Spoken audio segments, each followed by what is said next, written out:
የለባትም ምናምን የሚለው በቃ የለባትም ነው አይደለ? ይታወቃል። የለባትም። ባልስ ሚስትን መከልከል አለበት? የለበትም። በነገራችን ላይ ባልም ይሄ ደክሞኛል ምናምን እያለ እየመጣ መተኛት አይችልም። እዛ ቪዲዮ ላይ ተናገረው ነበር። ለምሳሌ አንድ ባል ሚስት ካለችው አለችው አለቀ። ብቻውን እየኖረ አይደለም። ሚስት አለችው። ሚስት ካለችው አንዴ ከተጋባ ያ መጋባቱ ራሱ መተጋገዝ ነው። አንዱን እስቲ አንዴ ኮሜንቱን አጥፎና ቢሰሙ ጥሩ ብትል በሳቁ ቁጥር ሳቂ ስለሚመጣ እሺ ኦኬ ምንድነው አንዱን ሰፖርት ያደርጋል በትዳሩ ውስጥ አንዱ ምንድነው በዝሙት ቢፈተን አንደኛውን ቶሎ ያግዘዋል። አንደኛው ቢፈተን አንደኛውን ያግዛል። ስለዚህ እርስ በእርስ የመተጋገዝ ነገር አለ በትዳር ውስጥ ምንድነው ይሰማል። ቀይ ያበራ ነው ይሄ ይሰማል። ኦኬ እሺ ምንድነው ባል ወደ ቤቱ ሲመለስ ለምሳሌ ሚስት እንደዚህ ነገር የምትፈልግ ከሆነ አይ ደክሞኛል ምናምን እያለ ሚስቱን እየተወ ዝም ብሎ ብቻውን እንትን ማለት አይችልም። እንደዛ አይቻልም በክርስትና። በቃ እሱ ታዲያ በምንድን ነው ያገዛት? አንድም በዚህ መተጋገዝ አለባችሁ ማለት ትዳር እኮ ዝም ብሎ ምንድነው ተጋብተህ ዝም ብላ የሆነ ሀብት የምታከማችበት ብቻ አይነት ነገር እኮ አይደለም። እና ክቡር የሆነ መኝታም አለው።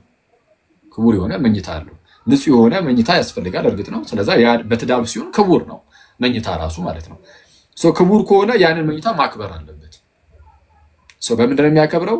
ባልየው ሲገባ ሙሉ ኤነርጂውን ሙሉ ኃይሉ እዛ ጨርሶ እዛ ውጭ ላይ ጨርሶ ማለት ነው ወደ ቤቱ ሲመጣ ልክ የሆነ እንደ ሩም ነገር ዝም ብሎ መጥቶ የሚተኛበት ብቻ ተኝቶ የሚነሳበት እንደዛ ማረፊያ ብቻ እንደዛ መሆን የለበትም። ሚስት ስላለው ማለት ነው። ሚስትም ደግሞ ለምሳሌ ቤት ውስጥ ስትሰራ ስትውል ምናምን ነገር ሊደክማት ይችላል። ስለደከማት ብቻ ደግሞ ባል ለምሳሌ ሲመጣ እንደው እንደዚህ ነገር የሚያስፈልገው ከሆነ ሴክስ ነገር ማለት ነው የሚያስፈልገው ከሆነ ሚስት አይ በቃ ደክሞኛል ሙዴም አይደለም ምናምን ማለት አይቻልም። እንደዛ መሆን የለበትም። እሱንም የምታገዘው በዚህም ጭምር ስለሆነ ስለዛ ይሄ አንዱን በመርዳትና በመተጋገዝ ሁሌም እንደነዚህ አይነት ነገሮች ምንድነው ከፍቅር በመነጨ መልኩ ማለት ነው። አሁን ሚስት ያንን ነገር ስታደርግ ዝም ብላ በቃ ማድረግ ስላለባት ብቻ ሳይሆን ባሏን ስለምትወደው ኦኬ ባሌ እንደዚህ ነገር አስፈልጎታል አው ካስፈልገውማ ኦኬ ብላ ይሆነ ወደ እንደዚህ አይነት ነገር ውስጥ ራሷን እንትን ማለት ማሳደግ ባልም ኦኬ ሚስቴ እንደዚህ ነገር ያስፈልጋታል አው ዘን እኔ ከጎኗ መሆን አለብኝ በእንደዚህ አይነት ነገር ሊል ይገባዋል።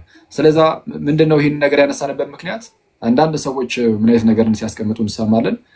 አይ መጽሐፍ ቅዱስ ሚስት መከልከል የለባትም ብሎ የሚያስተምር ከሆነ እንግዲያውስ እንዲደፍሩ እየፈቀደ ነው ማለት ነው ብሎ የመደምደም ነገር ይታያል። ይሄ እንደዛ የሚባል ነገር የለም። እናንተ ለዛ ነገር እንደዚህ አይነት ትርጉም ሰጣችሁት ማለት ይሄው መጽሐፍ ቅዱስ ይላል በቃ አለ። ስለዚህ መጽሐፍ ቅዱስ የምር እንደዛ ስለሚል እናንተ እንደምትሉት ደፋሪን የሚያበረታታ ነው ማለት ነው አይደለም።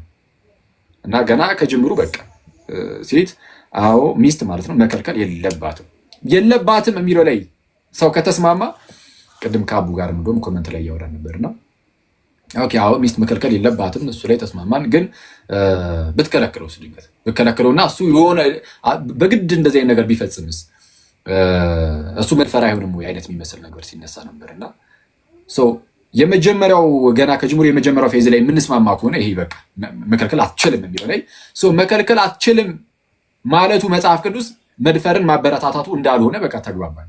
በቃ እዚህ ድረስ ከተስማማን ይሄ በጣም ትልቅ ነገር ነው። እየተባለ ያለው ግን አይ ገና ከጅምሩ ከከለከላት ሚስትን ማለት ነው በቃ ደፋሪ የሚያበረታታ መጽሐፍ ነው እንደዚህ ተብሎ አይደመድም። ቃል በመጽሐፍ ቅዱስ ውስጥ ያለው የእግዚአብሔር ጥበብ ነው በነገራችን እና የእግዚአብሔርን ጥበብ በጸና መልኩ እናቆመውና እንደዚህ አይነት ሰዋዊ አስተሳሰቦች በዛ በምናቆመው በእግዚአብሔር ቃል ልናፈርስ ይገባል። ሰዋዊ አስተሳሰቦችን እንጂ ይሄ ከፍ የሚለውን የሰዎችን ሀሳብ ሁሉ እናፈርሳለን እንደሚለው በእግዚአብሔር ቃል እንደዛ ሊሆን ይገባል እንጂ ጭራሽ ይሄ ሰዋዊ የሆኑ ሀሳቦች በመጽሐፍ ቅዱስ ንግግሮች ላይ ተበረታተው ገዝፈው ሊታዩ አይገባም። ከዛ ውጭ ግን ይሄ እንደው ይሄ ነገር መድፈር ይባላል ወይ አይባልም ወይ ምናምን እንደዚህ አይነት ጭቅጭቅ ውስጥ መግባት አያስፈልግም። መጽሐፍ ቅዱስ ላይ እንደዚህ አይነት ነገር የለም። ኢትዮጵያ ውስጥ ነው እየኖርን ያለነው አይደል? ለምሳሌ በኢትዮጵያ ሕግም ቢሆን ሚስት ሄዳ ባሌ ደፈረኝ አይነት ነገር ብላ ትከሳለች? የለም እንደዚህ አይነት ነገር ስለዚህ ህግም እንደዚህ ነገር አያውቅም። ስለዚህ አሁን ዝም ብሎ ይሄ የመነታረኪያ ርዕስ ብቻ ማድረግ ሳይሆን ነገሮችን በቃ ከክርስትና አንጻሪው በቃ መደረግ ያለበት ገና ከጅምሩ ሴትም አትከልክ በቃ አለቀ። የመጀመሪያው ጥፋት እሷ ጋር የሚሆን ከሆነ ያንን ጥፋት ማቋረጥ ስር መሰረቱ ምንጩን መዝጋት እንጂ ኦኬ ከዛ በኋላ የሚፈጠሩ ነገሮች ሁሉ በበሽታ ውስጥ ሆኖ የሚደረጉ ነገሮች ናቸው። በባልም በሚስትም በኩል ባል አሁን እንደዛ ማድረግ የለበትም። ግን ያንን ካደረገ ግን ገና ከጅምሩ የማን ጥፋት ሆኖ ነው ሊባል ነው። እንዲያውም በዚህ ነገር ላይ ከተስማማን የሚስት ጥፋት ሆኖ ያንን ያደረገው ያስብላል። ስለዚህ እንደዚህ አይነት ነገሮች እንዳይመጡ በቃ ሚስት ይሄን ነገር ማድረግ የለባትም፣ ባልም ይሄን ነገር ማድረግ የለበትም ተብሎ ሊዘጋ ይገባል እንጂ ይሄ በየሶሻል ሚዲያው እየወጡ ደፋሪ ምናምን እየተባሉ መሰዳደብ ያናለ ያንጽ ጠቃሚ አይመስለኝም። እና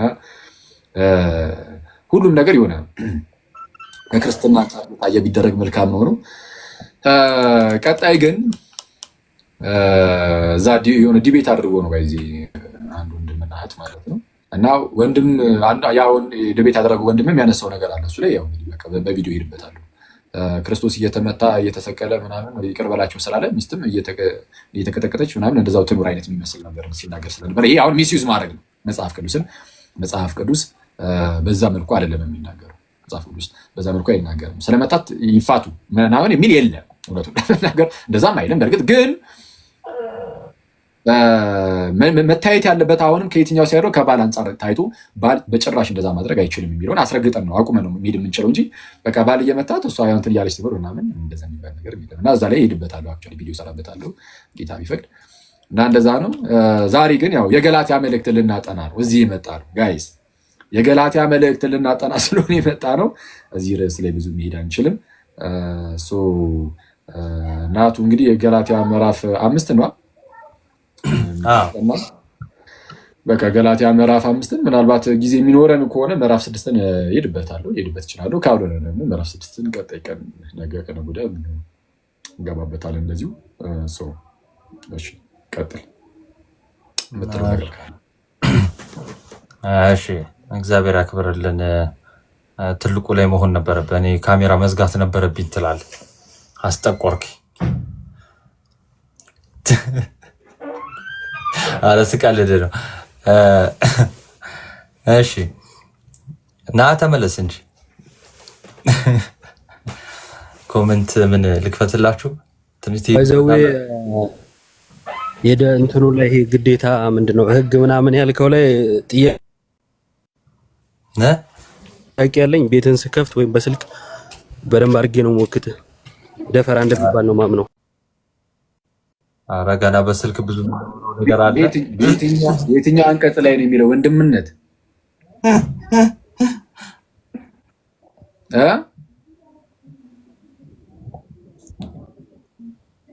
መንገድ ላይ ነው መሰለኝ። አየህ እንደዚህ የትኛው አንቀጽ ላይ ነው እንደዛ የሚለው?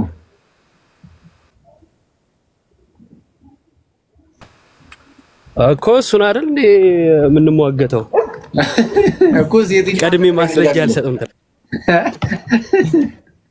እሺ መደረግ የለበትም ባይዚ። እኔም ይሄ ጤናማ ነው ብያለሁ።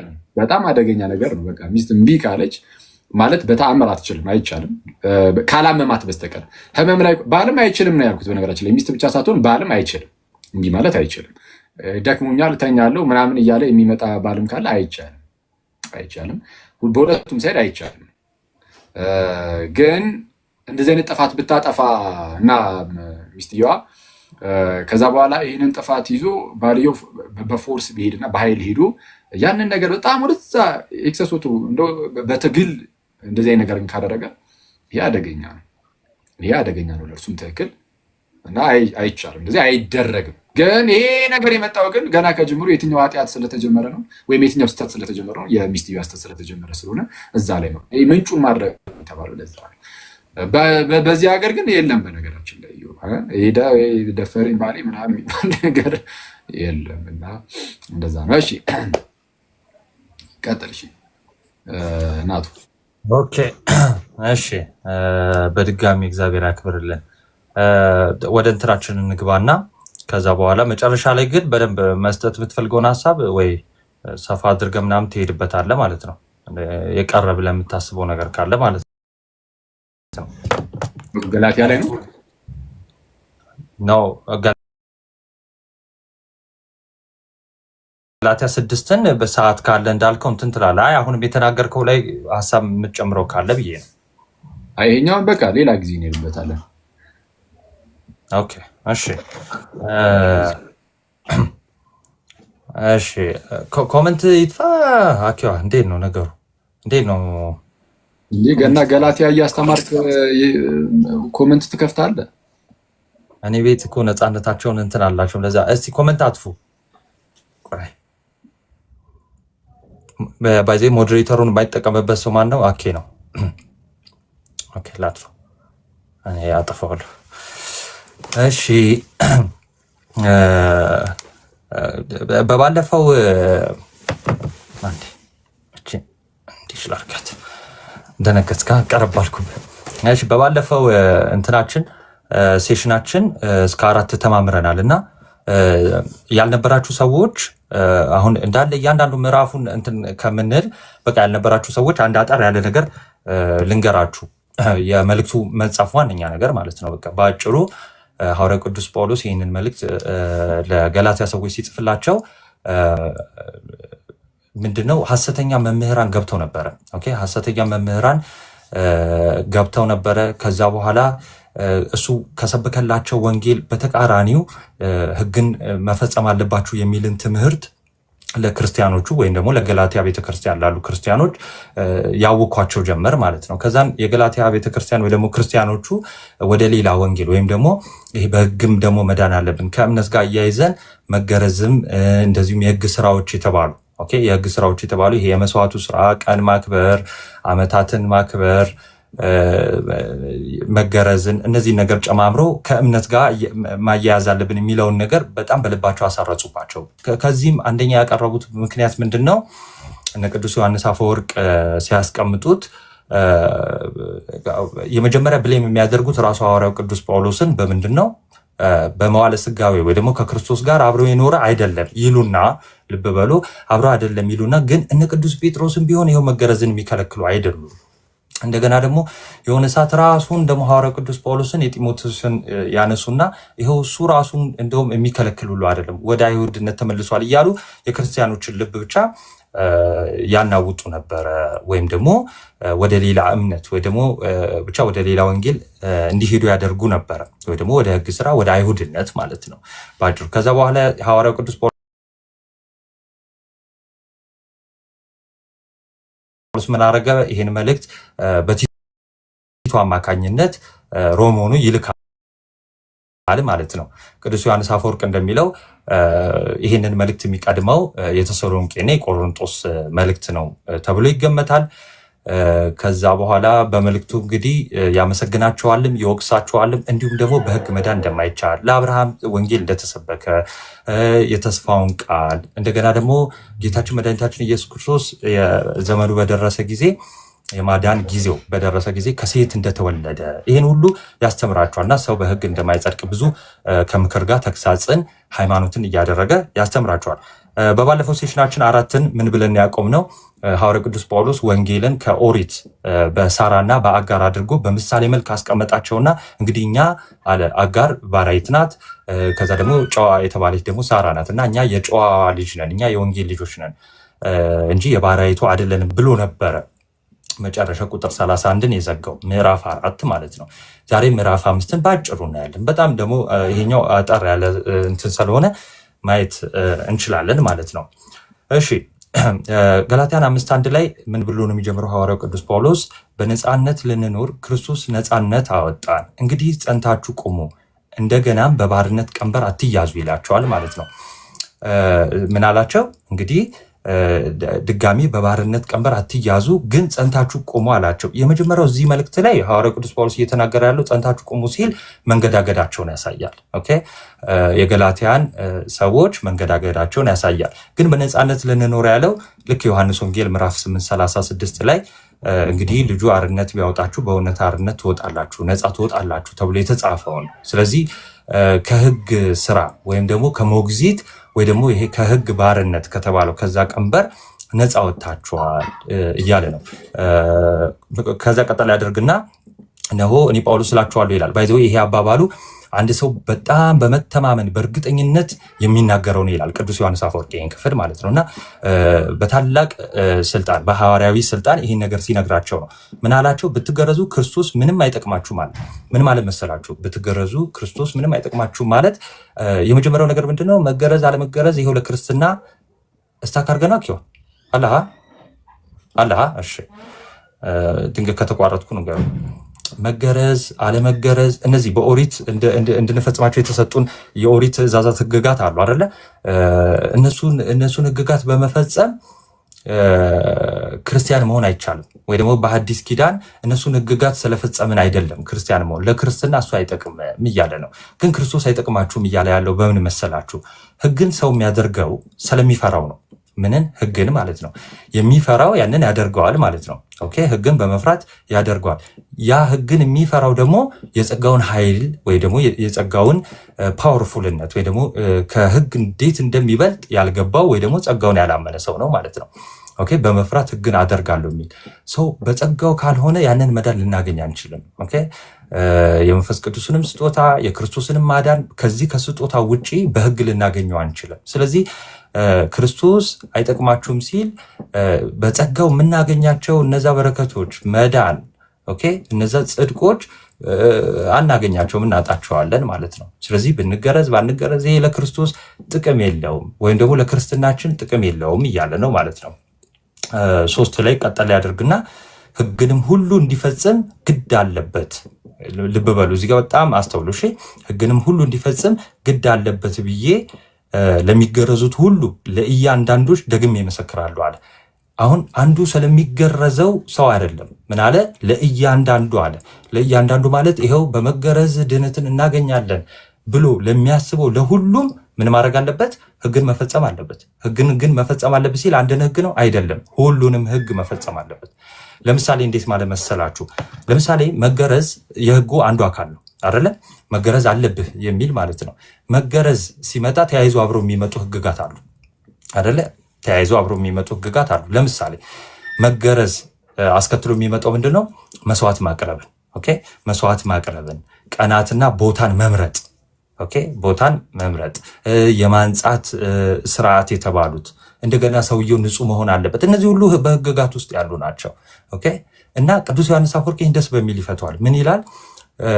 ሰውየው ኦኬ፣ አሁን እንደው በመገረዝ እንድናለን የሚለው ሰውዬ እንደው በ8ኛው ቀን ቢገረዝ ከዛ በኋላ በ8ኛው ቀን ተገርዞ ከዛ መስዋዕት ያቀርባል። ከዛ መስዋዕት ማቅረብ ብቻ አይደለም ደግሞ የሚያቀርብበት እቃው ራሱ የተመረጠ መሆን አለበት። እቃው ብቻ አይደለም ራሱ ንጹህ መሆን አለበት። የሚያቀርብበት ቦታ የተመረጠ ቅዱስ መሆን አለበት። እነዚህ ሁሉ በትክክል መሆን አለባቸው። ግን ሰውየው በ8ኛው ቀን ሳይገረዝ ቀኑን ያልኳችሁ እሺ፣ በ8ኛው ቀን ሳይገረዝ ከዛ ግን እነዚህን ሁሉ ነገሮች ቢያሟላ ይበላሻል። አንዱ መጉደል የለበትም። ስለዚህ ሐዋርያው ቅዱስ ጳውሎስ ምን አለ? ይኸው እንገረዛለን የሚሉ ይኸው ህግጋትን ሁሉ ደግሞ መፈጸም አለባቸው አለ። ህግጋትን ደግሞ ሙሉ መፈጸም ከቶ የማይቻል ነው ማለት ነው። ስለዚህ ሐዋርያው ቅዱስ ጳውሎስ ህግጋትን ሁሉ ይፈጽሙ ያለው ለአንድ ለግለሰብ ወይ ደግሞ እንደዚህ ላለ ሰው ብቻ ሳይሆን ደግሞ ለእያንዳንዱ በህግ እንጸድቃለን በመገረዝ እያሉ ለሚያውቋቸው እና ደግሞ ያንን ለሚተገብሩት ደግሞ እንደዛ አለ ማለት ነው። ኦኬ ሶሪ አንዴ ቀጣይ እንዲህ ይላል፣ በህግ ልትጸድቁ የምትፈልጉ ከክርስቶስ ተለይታችሁ ከጸጋ ወድቃችኋል አለ። ይሄ በቃ በአጭሩ ምን ማለት ነው? ልጅነትን አጥታችኋል እያለ ኦኬ፣ ልጅነትን አጥታችኋል። ግን ምን የምትፈልጉ ኦኬ፣ ምን የምትፈልጉ በህግ ልትጸድቁ የምትፈልጉ ኦኬ፣ ህግን የምታስበልጡ ከሆነ በህግ ጽድቅን እናገኛለን ብላችሁ የምታስቡ ከሆነ ኦኬ፣ ከክርስቶስ ትለያላችሁ። ከዛ በኋላ ደግሞ ከጸጋውም ትለያላችሁ ማለት ነው። ስለዚህ ወደ ኋላ ወደ ባርነት ትመለሳላችሁ። ወደ ኋላ ወደ ባርነት ማለት ወደዛው ህግ ማለት ነው። ኦኬ፣ በህግ ውስጥ መኖርና ከህግ በታች መኖር ባይዘው ይለያያል። ከህግ በታች ማለት ተገዥ ሆኖ ባሪያ ሆኖ መኖር ማለት ነው። ስለዚህ እንደ ሞግዚት ይዞን የመጣው ያ ህግ ኦኬ፣ አሳልፎ ለባለቤቱ ለወንጌል አሳልፎ ከሰጠን በኋላ ከዛ በኋላ ግን ተመልሳችሁ በዛ እንኑር ብላችሁ የምታስቡ ከሆነ ግን ልጅነትን ከጸጋው መራቅ ይሆናል፣ ከክርስቶስ መለየት ይሆናል እያላቸው ነው ማለት ነው። ከዛ ምን አለ 5 ላይ እኛ በመንፈስ በመንፈስ ከእምነት የጽድቅን ተስፋ እንጠባበቃለን አለ። ኦኬ፣ ከእምነት የጽድቅን ተስፋ እንጠባበቃለን አለ። ወደዚህ መዳን የገባ ነው ሲጀመር ወደዚህ መዳን የገባ ነው። ይህንን መንፈስ የተቀበል ነው። ይህንን ጽድቅ ያገኘ ነው በህጉ በኩል ሳይሆን በምንድነው አለ? በእምነቱ በኩል ነው።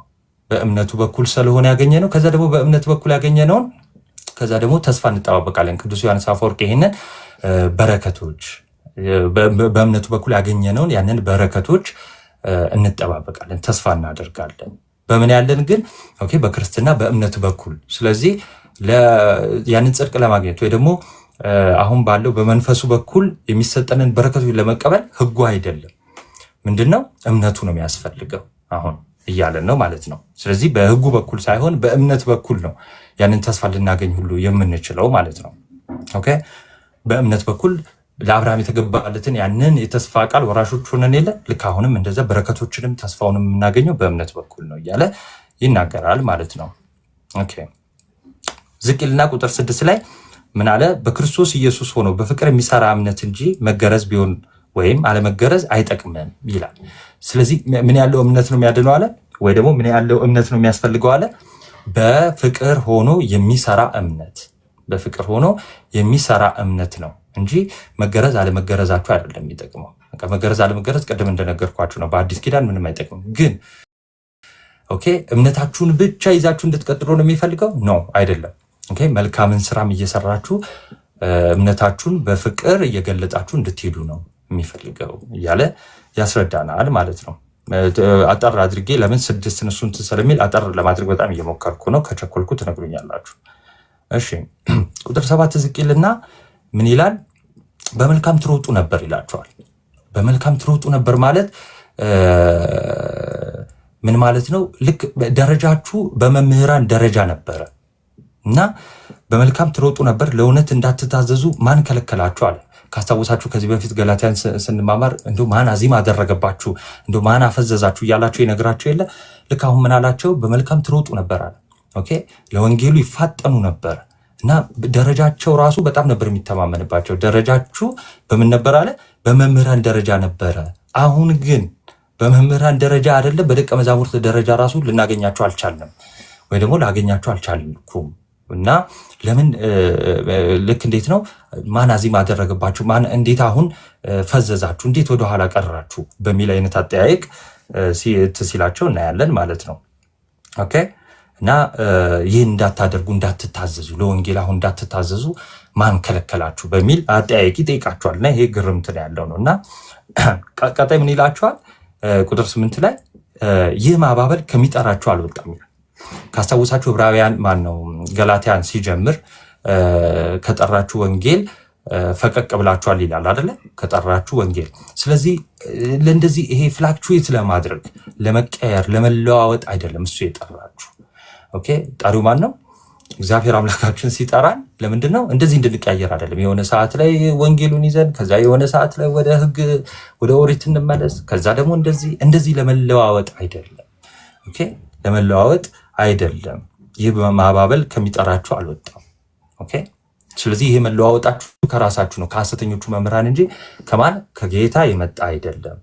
የጌታ ወንጌል ግን አንድ ነው ብሎ እንዳስተማረ ማለት ነው። እሺ ከዛ 9 ላይ ጥቂት እርሾ ሊጡን ሁሉ ያቦካል ይላቸዋል። ጥቂት እርሾ ምን ይላል? ሊጡን ሁሉ ያቦካል ይላቸዋል። ምን ማለት መሰላችሁ? አሁን የገባው ስህተት እናንተ ውስጥ ገላትያ ቤተክርስቲያን ውስጥ የገባው ስህተት ዝም ቢባል ኦኬ የገባ ስህተት አለ እንዳልኳችሁ የገባ ስህተት አለ። ከዛን ያ የገባው ስህተት ዝም ቢባል ካልታረመ ወደ ሙሉ አይሁዲነት ይቀይራቸዋል እያላቸው ነው። ወደ ሙሉ አይሁዲነት እንደው ዝም ቢባል ወደ ሙሉ አይሁዲነት ይቀይራቸዋል።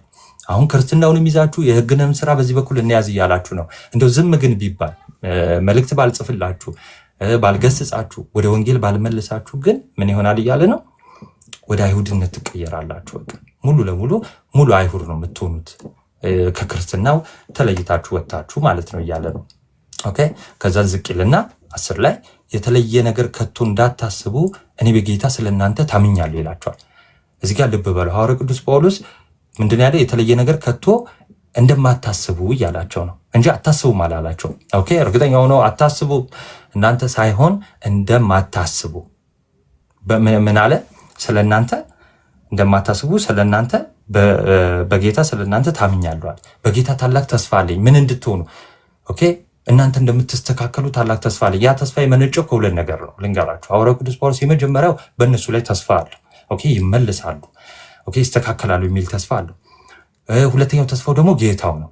ስለዚህ በጌታ ስለእናንተ ታምኛለሁ ሲል ይኸው ጌታ የእናንተን መስተካከል እየጠየቅኩት ኦኬ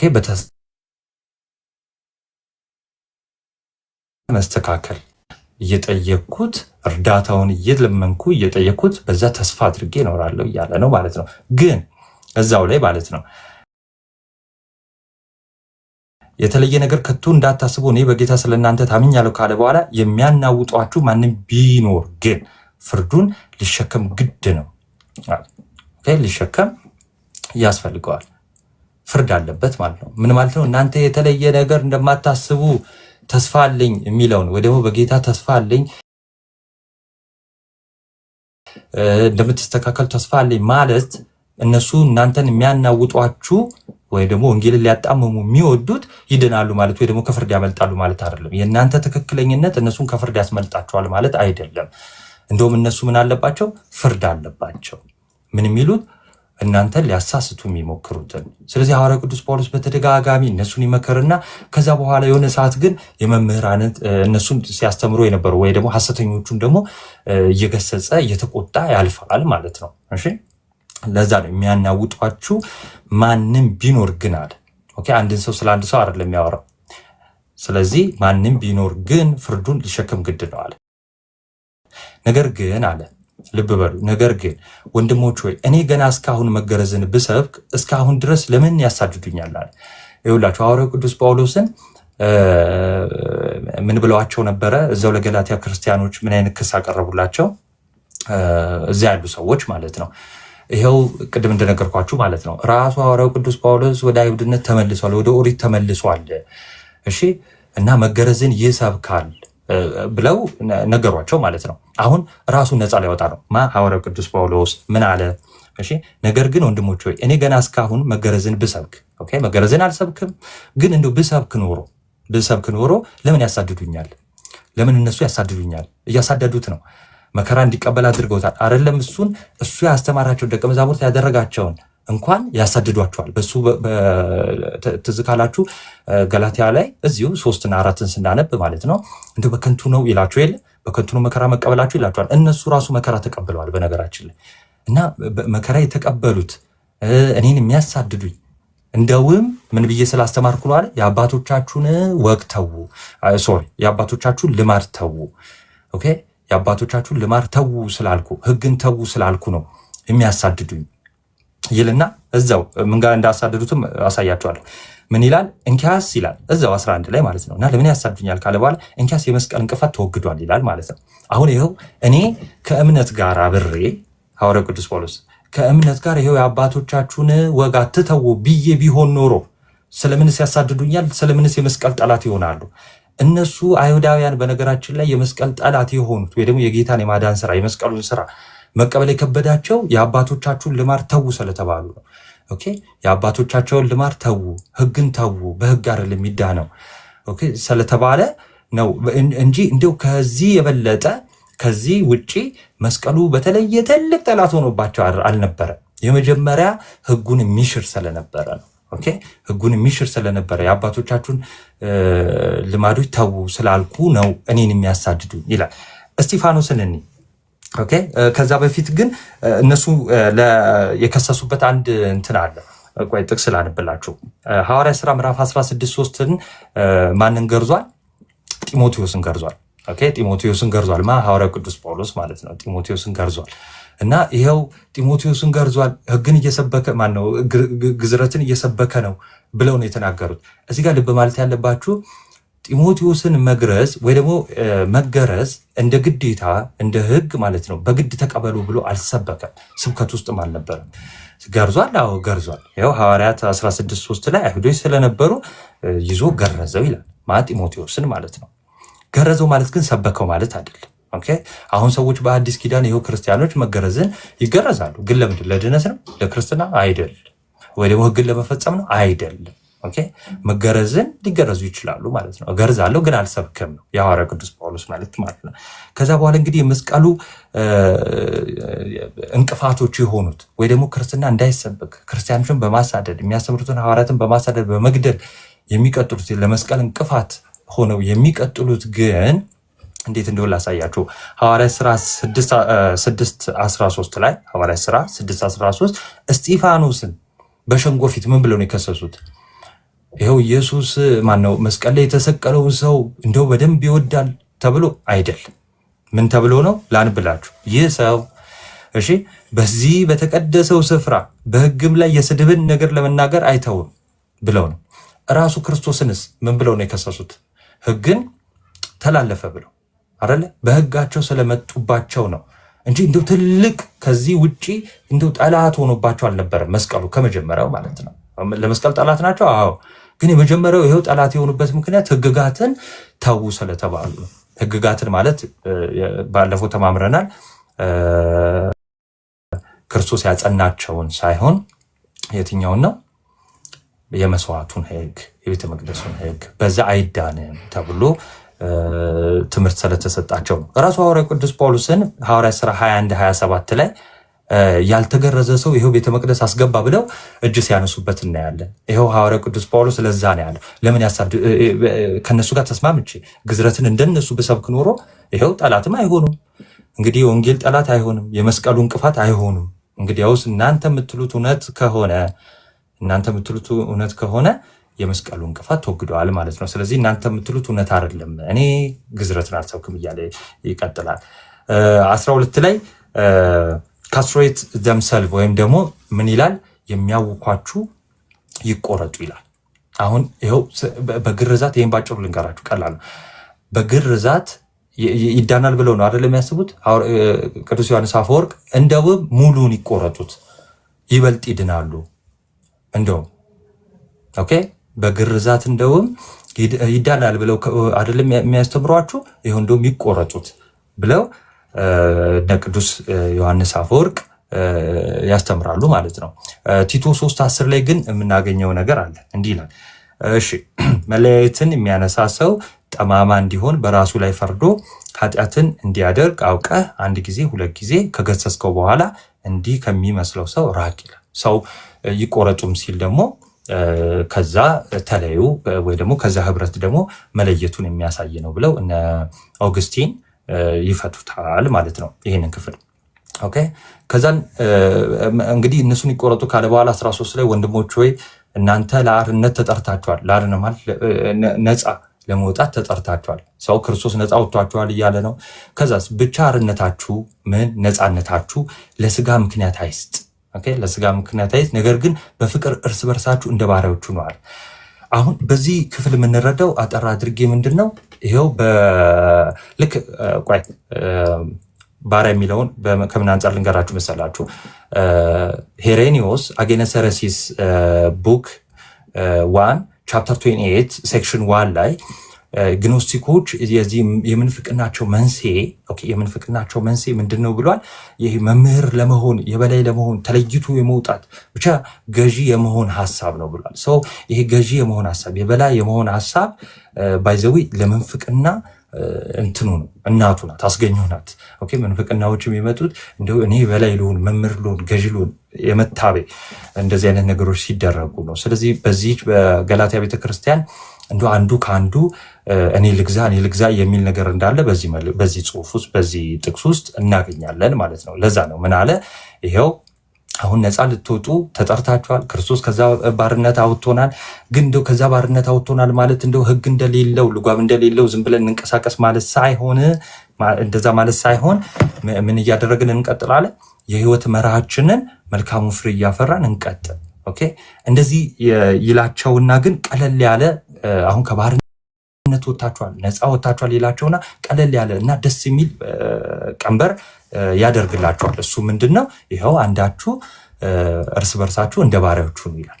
እርስ በርሳችሁ እንደ ባሪያዎቹ ነው፣ አንዱ ለአንዱ መገዛት፣ እኔ ነኝ በላይ ወይ ደግሞ እኔ ነኝ ገዢ አለ ማለት ነው። ኦኬ ልክ እንዴት ነው? ማቴዎስ 5:20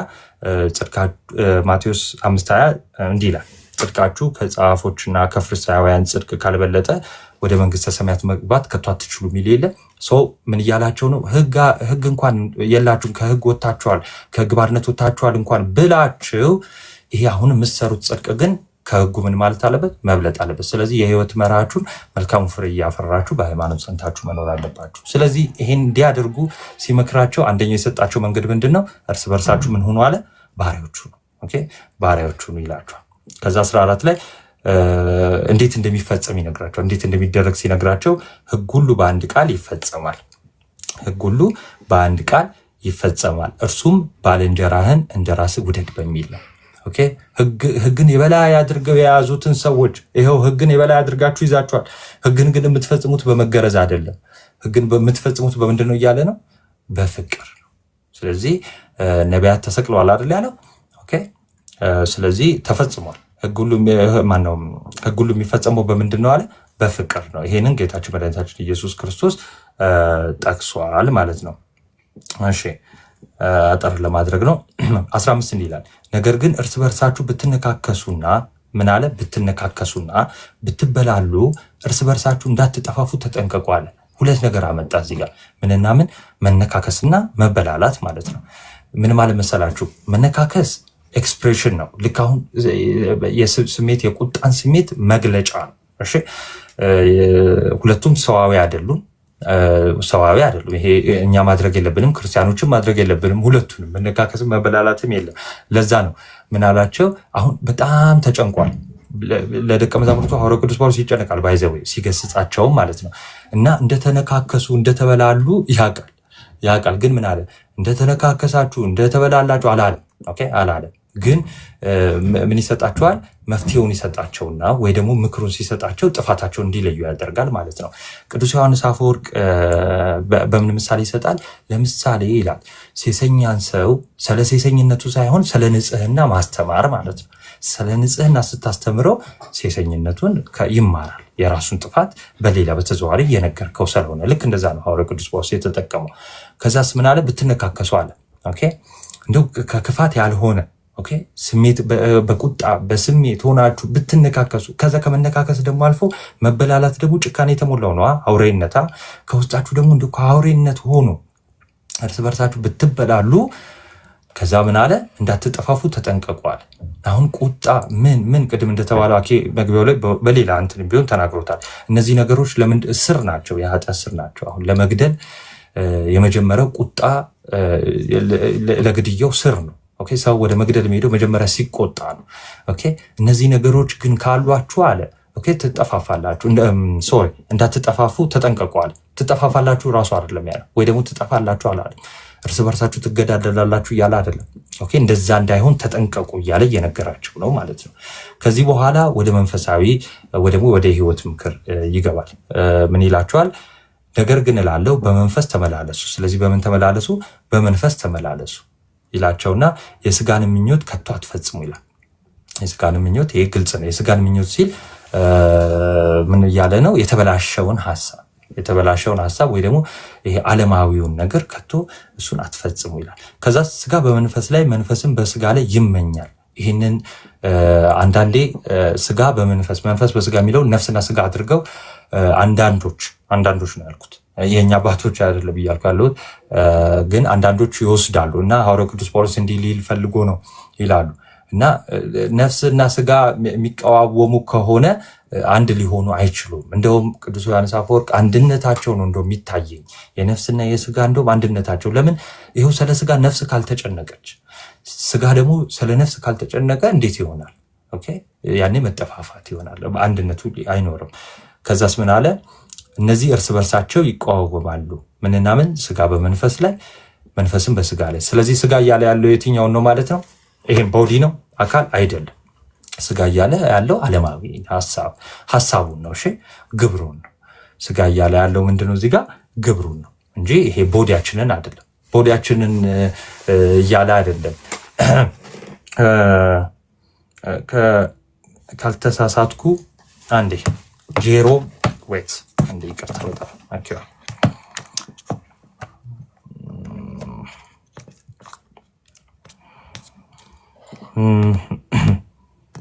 ያ እሺ ገላትያ 3 እንትን ሲል ኮመንት ሲያደርግ ጄሮ ያልተሳሳትኩም ጄሮ ነፍስ መሀል ላይ ትቆማለች። ከዛ በኋላ ነፍስ መሀል ላይ የምትቆም ናት። ከዛ በኋላ የስጋ ፈቃድ ይኖራል። ከዛ ደግሞ የመንፈሳዊ ፈቃድ ይኖራል። የመንፈስ ፈቃድ የሚለው ምንድነው? በቅዱስ ዮሐንስ አፈወርቅ አፈታት ጽድቅና ኃጢአት ማለት ነው። ኦኬ የስጋ ሀሳቦች የሚባሉት ኃጢአቶች ናቸው። መንፈሳዊ የሚላቸው ደግሞ ጽድቅን ነው። ከዛን እንግዲህ ወደዚህ ወደ ጽድቅ ካመዘነች ከጽድቁ ጋር አንድ ከመንፈሱ ጋር አንድ ሆና ትቀጥላለች። እንደገና ደግሞ ከስጋው ፈቃድ ጋር ወይ ደግሞ ከዓለማዊ ሀሳብ ጋር ደግሞ ከቀጠለች ከስጋዊ ሀሳብ ጋር ደግሞ አንድ ሆና ትቀጥላለች እያለ ተርጉሞታል ማለት ነው። እሺ ስለዚህ የምትወዱትን ልታደርጉ አትችሉም ይላል ማለት ነው።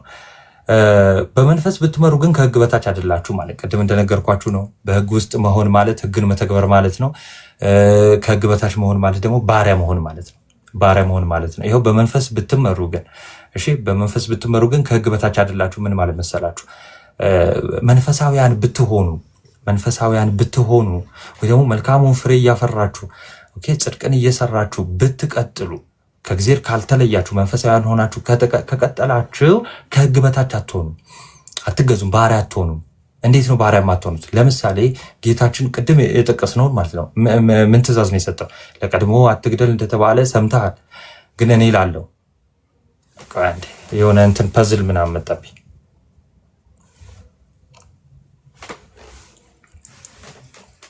ስለዚህ ምን አለ ጌታችን? ምን ሰጠ?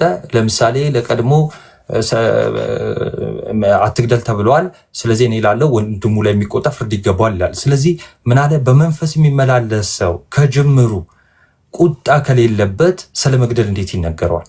ከመግደል በታች ነው ይባላል።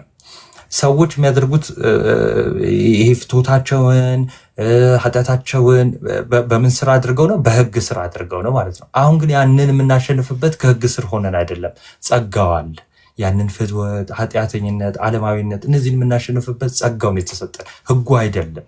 ሰዎች ግን ወንጌል ጸጋው እስኪመጣ ድረስ ወይ ደግሞ ወንጌል እስክትሆን ድረስ እስከ አዲስ ኪዳን እስከ ክርስቶስ መምጫ ድረስ ግን በሞግዚት ስር ነበሩ። ኦኬ ተገዝተው ነበሩ። ስለዚህ ከህግ በታች ማለት ምን ማለት ነው? በህጉ ይደረግብሃል ማለት ነው። በህጉ ይደረግብሃል ማለት ነው። ስለዚህ ከፍርድ በታች ከእርግማን በታች አይደላችሁ። በምን ብትመላለሱ? በመንፈስ። እንዴት ነው በመንፈስ የሚመላለሰው? የተሰጠውን ትእዛዝ በመከተል ማለት ነው። ስለዚህ እነዚህ የኃጢአት ምንጮች የተባሉትን ካስወገደ አንድ ሰው ከዛ በኋላ ያ ህግን አልፎታል ማለት ነው። ኦኬ ስለዚህ መልካሙን የሆነ ነገር መልካሙን ትእዛዝ ፈጽመዋል ማለት ነው። ኦኬ ከዛ በኋላ የስጋ ስራ የተገለጠ ነው ይልና የስጋን ስራ ይዘረዝራል። ኦኬ የስጋን ስራ ይዘረዝራል። እነዚህ የስጋ ስራ እነዚህ መዳራት፣ ጣዖት ማምለክ፣ ይቅርታና የስጋ ስራ የተገለጠ ነው ከማለቱ በፊት አንድ ምሳሌ ነግራቸዋለሁ ብዬ ቅዱስ ዮሐንስ አፈወርቅ የጠቀሰውን አሁን አስታወስኩት፣ ረስቼው ነበር። ይቅርታ። ምንድን ነው የሚለው? ይሄ በመንፈስ ብትኖሩ ከህግ በታች አይደላችሁ የሚለው ልክ እንዴት ነው? ለተገሩ ፈረሶች ጅራፍ ያስፈልጋቸዋል? አያስፈልጋቸውም ይላል። ለተገሩ ፈረሶች ማለት መንገዳቸውን በትክክል ለሚጠብቁ ለሚሄዱ ለተገሩ ፈረሶች በቃ ጅራፍ አያስፈልጋቸው። ኦኬ ላልተገሩት ነው። ስለዚህ አለመገራት የነበረው ይሄንን አለመጠበቅ የነበረው በሞግዚታችን ስር በነበርንበት ጊዜ ነው። አሁን ግን ይሄን መገራት እንድናገኘው ኦኬ ከፍቶታችን ከዝሙት ከምን ከዚህ እንድንርቅ ኃይል የሚሆነን ጸጋ ስለተገለጠ ለኛ ያ ጅራፍ አይደለም የሚያስፈልገን። ኦኬ ያ ጅራፍ አይደለም ወይም ደግሞ ይወገር እንደዚህ የመሳሰሉ ህግጋት አይደለም የሚያስፈልገን። ከስር መሰረቱ መንቀል ነው፣ ልክ ክርስቶስ እንዳስተማረን። ስለዚህ የስጋ ስራ የተገለጠ ነው ይልና እነዚህ የስጋ ስራ የተባሉት በስጋ ፈቃድ የሚሰሩትን ስራዎች ይዘረዘራል። እነሱ ምንድናቸው አለ? ዝሙት፣ ርኩሰት፣ መዳራት፣ ጣዖት ማምለክ፣ መዋጥር፣ ክርክር፣ ቅናት፣ ቁጣ፣ አድመኝነት፣ መለያየት፣ መናፍቅነት፣ ምቀኝነት፣ መግደል፣ ስካር፣ ዘፋኝነት ይህንንም የሚመስል ነው ይልና አስቀድሜ እንዳልኩ እንደዚህ ያሉትን የሚያደርጉ የእግዚአብሔርን መንግስት አይወርሱም ይላል። ይሄ በቃ ምንም ትርጉም አያስፈልገውም። በቃ በዚህ ጸንተው ይህንን እያደረጉ በንስሐ በማይመለሱ የእግዚአብሔር መንግስት ልትሆናቸው አትችልም። ወደ እግዚአብሔር መንግስት የሚገቡ አይደለም ይላል። ለምን? በምን ተመላለሱ ብሎ ነበር? በመንፈስ ተመላለሱ ብሎ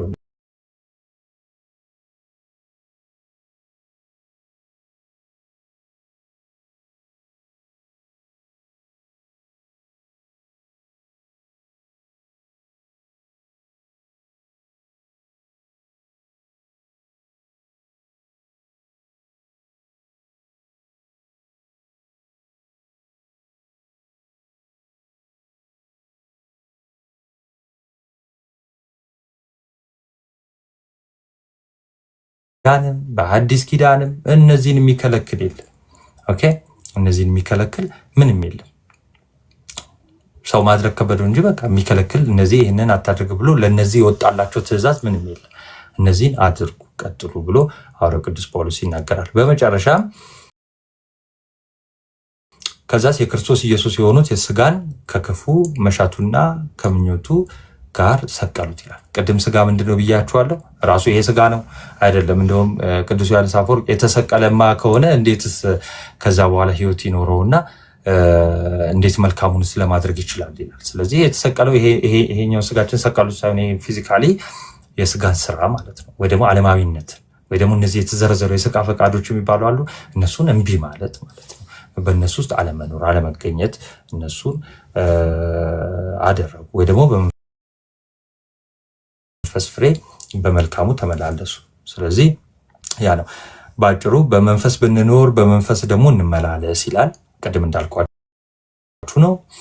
መልካም ፍሬ እያፈራን መልካም ነገር እያደረግን እንኖር ነው። ከዛ ግን እርስ በርሳችን እየተነሳሳንና እየተቀናናን በከንቱ አንመካ ይላል።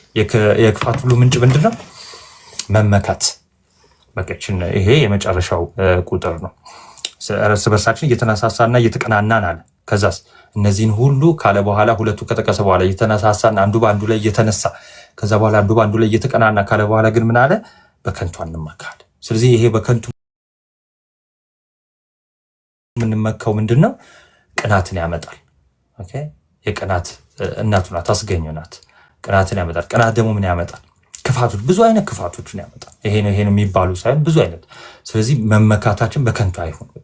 በከንቱ አንመካ። ከዛ ቅናት ይመጣል። ቅናት ደግሞ ክፋትን፣ ከዛ አንዱ ላይ እየተነሳሳ አንዱ ላይ መመቀኛኘት ይጀምራል። ለዛ ነው መጀመሪያ ምን ብሎ ነበር? እንዳትጠፋፉ አለ። እንዳትጠፋፉ ያለው እሱ ነው። እኔ ከፈጠንኩባችሁ አላቅም። ይቆያል። እግዚአብሔር ያክብርልን። አኪዋ ደግሞ የሚጨምርበት የሚያስተካክለው ካለ ይቀጥል። ሚዩት ነው። አሜን አሜን። ቃል ያሰማልን። ናቱሻ ቆንጆ ነበረ። ገላትያ ምዕራፍ 5 እንግዲህ ጥሩ አድርገህ ቀለል አድርገህ አቅርበኸዋል። የአይሁዳውያን ችግር የነበረው ይሄ የሚታይ ምንድነው? ጥላው ላይ በጣም የመመርኮዝ ነገር ይታይ ነበረ። ጊዜ ቢሆን ቅዱስ ጳውሎስ ያደርግ የነበረው ምንድነው? ጥላውን ያስጠላቸዋል። ጥላውን የሚያስጠላቸው ግን ባዶአቸውን እንዲቀሩ አልነበረም። እነሱ የሚመስላቸው እሱ ነው፣ ባዶአቸውን የሚቀሩ የሚመስላቸው። የዕብራውያን መጽሐፍ የመጽሐፉ ምክንያት ይኸው ነበረ።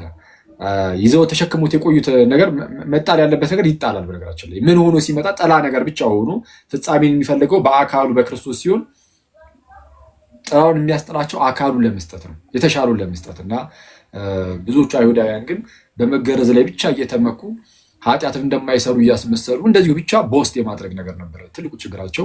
የመገረዝ ከዛ በኋላ ኃጢአት እንደማይሰሩ የማስመሰል ያልተገረዙትን ኃጢአተኛ እያሉ ከመሳሪያ የዘለለ ነገር ብዙም አይታይባቸውም ነበር እና ግን እንግዲህ ሕግን ይዘው እየተገረዙም እንደዚህ የሚሉትን ሰዎችም ኃጢአተኛ ሲባሉ የኖሩ አሕዛብን ጭምር ሁሉ ግን ከኃጢአት ባርነት ነፃ የሚወጣ ግን የእግዚአብሔር ጸጋ ተገልጦ ነበረ በክርስቶስ ኢየሱስ በኩል።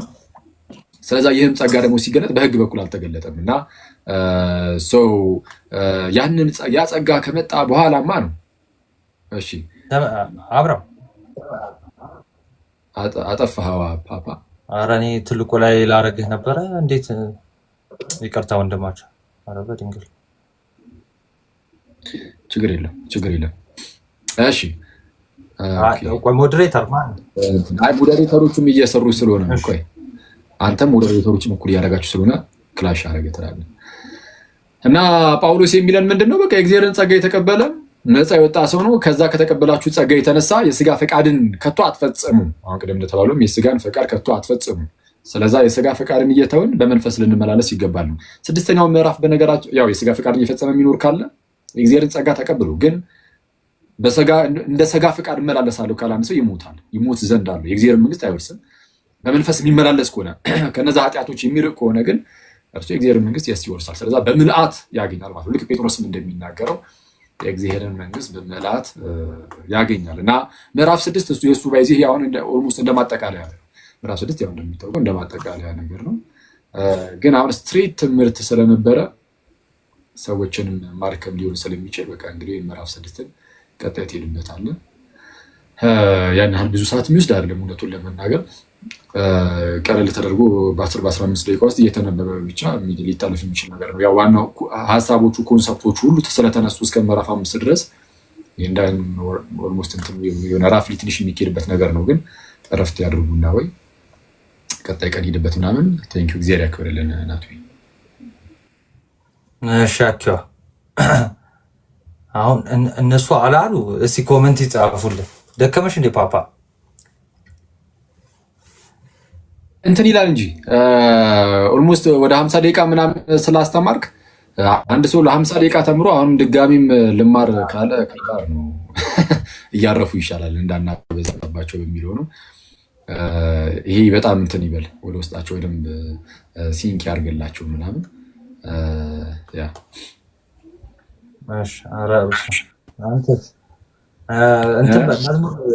መዝሙር ጋብዘን እስኪ።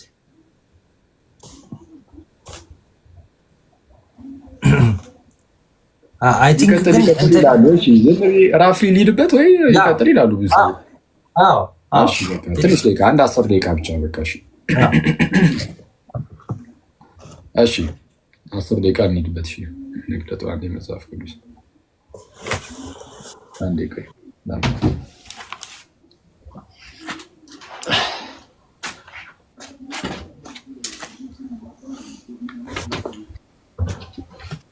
ይሄ እንትኑ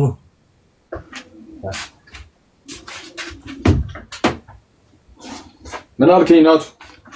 አይ እንትኑን እያስተካከልኩት ነበር ገዝቶ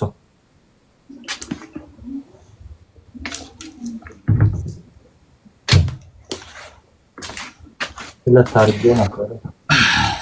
እሺ በቃ እንትን ዝም አንድ 10 ደቂቃ ምናምን ስለሆነ ራፍሊ ስለሆነ የሚሄድበት ምንም የተለየ ሀሳብ ስለሌለው እሷን እንማማርና ከዛ እንሰማለን መዝሙሩን መሀል ላይ እንትን ከሚል እንደዛ ብናደርግ የተሻለ ይመስለኛል። እሺ የሐዋርያው የቅዱስ ጳውሎስ መልእክት ወደ ገላትያ ሰዎች 6ኛው ምዕራፍ በጣም አጭር 18 መስመር ነው የሚባለው ምንድን ነው አንቀጽ ነው ያለው ትላለህ። አጭር ነው። እሺ እንሂድበት ትላለህ። ምዕራፍ 6 የመጀመሪያው ቁጥር እንደዚህ ይላል። እሺ እንትኑ አጥፋውና ይሰማል ግን ድምጼ ዛሬ ዝም ብዬ በዋይፋይ ነው የገባሁት። ባይዚ ይሰማል። እሺ ቆይ ላጥፋለሁ። ወንድሞቹ አሁን ቅድም ናቲ 5ኛው ምዕራፍን ምን ብሎ ነበር የዘጋው? እርስ በእርሳችን እየተነሳሳንና እየተቀናናን በከንቱ አንመካ ብሎ አልነበረ? እርስ በእርሳችን እንደዛ መሆን የለብንም አለና በወንድሞች መካከል አያችሁ እንደዛ መሆን የለበትም ካለ በኋላ 6ኛው ምዕራፍ ላይ ምን ብሎ ይጀምራል? ያው እንግዲህ ጳውሎስ በምዕራፍ አድርጎ አልከፋፈለም። በኋላ ላይ እኛ ነን የከፋፈልነው፣ ሰዎች ናቸው የከፋፈሉት። ጳውሎስ በቃ በጥቅል እያደረገ ዝም ብሎ መደዳውን ጽፎልን አስተላልፎልናል። ከሀሳቦቹ አንጻር እንደዚህ በቁጥር በምዕራፍ ተደርጎ ተከፋፍሏል። ስለዚህ የቀጠለ ሀሳብ ነው ማለት ነው። የተለየ አዲስ የሆነ ነገር እያመጣ አይደለም። እሺ እንደዚህ ይላል። ቀጠል አድርጎ ሰው ምዕራፍ 6 እንደዚህ ብሎ ነው የሚጀምረው። ወንድሞች ሆይ ሰው በማናቸውም በደል ስር እንኳ ቢገኝ መንፈሳውያን የሆናችሁ እናንተ እንደዚህ ያለውን ሰው በየዋሃት መንፈስ አቅኑት፣ አንተ ደግሞ እንዳትፈተን ራስን ጠብቅ ይላል። በወንድሞች መካከል በክርስቲያኖች መካከል ሰው በክፉ ነገር ውስጥ በማናቸውም በደል ውስጥ ቢገኝ እንኳን ያንን ሰው እዘኑለት ነው ባጭሩ። በቃ ራሩለት፣ እዘኑለት። ስለዛስ በየዋሃት መንፈስ አቅኑት፣ መልሱት። ለምን? በበደል ውስጥ የሚገኝ ከሆነ ያ ሰው ድንገት የሆነች ሰዓት ላይ በደል ሰርቶ የተመለሰ አይደለም። ራሱ በበደል ውስጥ የሚገኝ ነው ያለው። በበደል ውስጥ ምንድነው ቢገኝ ነው ያለው። ስለዛ በበደል ውስጥ የሚገኝ ሰው መጨረሻው ምንድነው? ጥፋት ማለት ይጠፋል። ከዛ በፊት 5ኛው ምዕራፍ ላይ አሁን ከፍ ብላችሁ ትመለከቱ ምን ብሏል? የስጋ ስራም የተገለጠ ነው ይልና ቅናት፣ ክርክር፣ ሟርት፣ ዝሙት፣ መዳራት እንደዚህ እንደዛ ምናምን የሚል ደረደርና አስቀድሜ እንዳልኩም እንደነዚህ ያሉትን የሚያደርግ የእግዚአብሔር መንግስት አይወርስም ብሎ ነበር። ስለዛ ሰው በበደል ውስጥ የሚኖር ከሆነ ጥፋት ነው መጨረሻው። ስለዛ ከቤተ ክርስቲያን ይነጠላል ማለት ነው። መጨረሻ ላይ ከቤተክርስቲያን ይነጠላል። የእግዚአብሔር መንግስት በምልአት ሊያገኘው አይችልም፣ ያጣዋል። ስለዛ ከኛው ምንድነው በኤርሲያን ውስጥ ያለ አንድ ብልት ከመሆኑ አንጻር እሱ ሲጎዳ ሌሎች ብልቶችም አብረው የሚጎዱ ናቸው። አያችሁ፣ በስጋችሁ ውስጥ በጣም ብዙ ብልቶች አሉ። አይን፣ አፍንጫ፣ ጆሮ፣ እጅ ምናምን እና አንዱ ብልት ቢጎዳ ሌሎቹም ብልቶች ሁሉ አብረው የሚያዝኑ ናቸው ወይም የሚጎዱ ናቸው። አፍንጫ ሲመታ አይን ያለቅሳል ለካ እንደተባለ እሺ፣ ዘፈን አይደለም ጋይዝ፣ በግጥም መልኩም ስለሚባል ነው። እና ለካ አፍንጫ ሲመታ አይን ያለቅሳል ለካ ያልኳችሁ ለምንድን ነው? የአንዱ ብልት መጎዳት ለሌላኛውም ለቅሶ ነው፣ ጉዳት ነው። ለዛ ነው ቅዱስ ጳውሎስ አሁንም በዚህ በመጀመሪያ ቆሮንቶስ መልእክቱ ምዕራፍ 12 ላይ የአንዱ ብልት መጎዳት ለሌላውም ጉዳት ነው ብሎ ይናገራል። ስለዛ ምንድን ነው ከመካከላችን አንድ ወንድም የሆነ በበደል ውስጥ ከተገኘ ያንን በየዋሃት መንፈስ ማቅናት ማለት በበደል ውስጥ እንዲቀጥል ማበረታታት አይደለም፣ ወይም በቃ ይቀጥልበት ማለት አይደለም። እንደዛ እንዳለ እዛው አንደኛ ቆሮንቶስ ምዕራፍ 5 ላይ ኢቭን የተለየ ሰው ራሱ አለ በበደል ውስጥ ሆኖ ጸጥ ያሉትን ሰዎች ሲወቅሳቸው ምን ያለ ቅዱስ ጳውሎስ ለምንድን ነው ጸጥ የምትሉት? እንደዚህ አይነት ሰው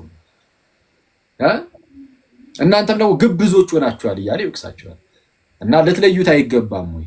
ስለዚህ አሁን ምንድነው ግን አሁን በበደል ውስጥ ሲሆን ግን ያንን ቢያደርጉ ራሱ ከፍቅር የተነሳ ነው። በነገራችን ላይ ጳውሎስ እዛ ጋር እንደዛ ያለው ለምንድነው? ልክ ሲለዩት ያ ሰው በንስሐ ይመለሳል፣ መንፈሱ በዛ ቀን ትድን ዘንድ ብሎ ነው ራሱ የተናገረው። እስቲ እንድትድን ነው። ለምን ያ ሰው ልክ ሲለይ በንስሐ ይመለሳልና። ስለዚህ አሁን በየዋሃት መንፈስ አቅኑት። እንደዚህ አይነት በበደል ውስጥ የሚገኝ ሰው ሲሞላ አቅኑት አለ። ከተጣመመ ተጣሞ የእግዚአብሔር መንግስት መውረስ የለም ይጠፋ ዘንድ አለውና ማለት ነው። እሺ ምን አለ? አንተ ደግሞ እንዳትፈተን ራስህን ጠብቅ። ሌላውን ሰው አቀናለሁ ብለህ አንተ ራስህ ደግሞ በዛ ውስጥ ተሰነካክለህ መውደቅ የለብህም። ስለዚህ ራስን እየጠበቁ ሌላውን ማቅናት ይገባል። ምንድነው? ጠንካራ የሆነ ሰው ነው ሌላውን ሰው ሊያግዝ ሊረዳ የሚችለው። አንተ ራስህ ከእርሱ ጋር በተመሳሳይ በደል ውስጥ ብትገኝ፣ ለምሳሌ ወንድማችሁ በዛ በደል ቢገኝ አይደል ያለው፣ አንተ ራስህን በዛው በደል ብትገኝ፣ በዛው በተመሳሳይ በደል ብትገኝ ያንን ወንድም ልታቀና አትችልም። ያንን ወንድም የምታቀነው አንተ ደግሞ በክርስቶስ ኃይል ጠንከር ብለህ ትገኛለህ። ስለዛ አንዳችሁን በዚህ መልኩ ራሱን እየጠበቀ አንድ ሰው ሌላውን ደግሞ ሊያቀና ይገባል። በየዋሃት መንፈስ ከፍቅር በመነጨ መልኩ ማለት ነው።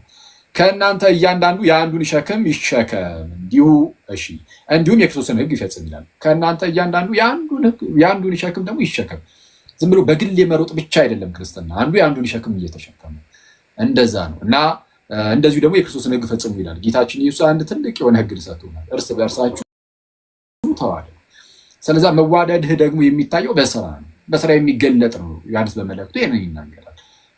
ወንድሙን የማይወድ ቢኖር እግዚአብሔርን አይወድም የምትል ይህች ትእዛዝ አለችን ብሎ ነበር ራሱ ዮሐንስ በመልእክቱ።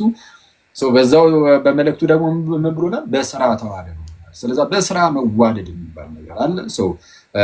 አንዱ የአንዱን ሸክም ሲሸከም የምርም እውነተኛ ፍቅር እንደሆነ በዛ ይታወቃል። እሺ እንዲህ ይላል ቁጥር 3 ላይ ቁጥር 4 አንዱ ምንም ሳይሆን ምንም የሆነ ቢመስለው ራሱን ያታልላልና። የሰማችሁ ነው።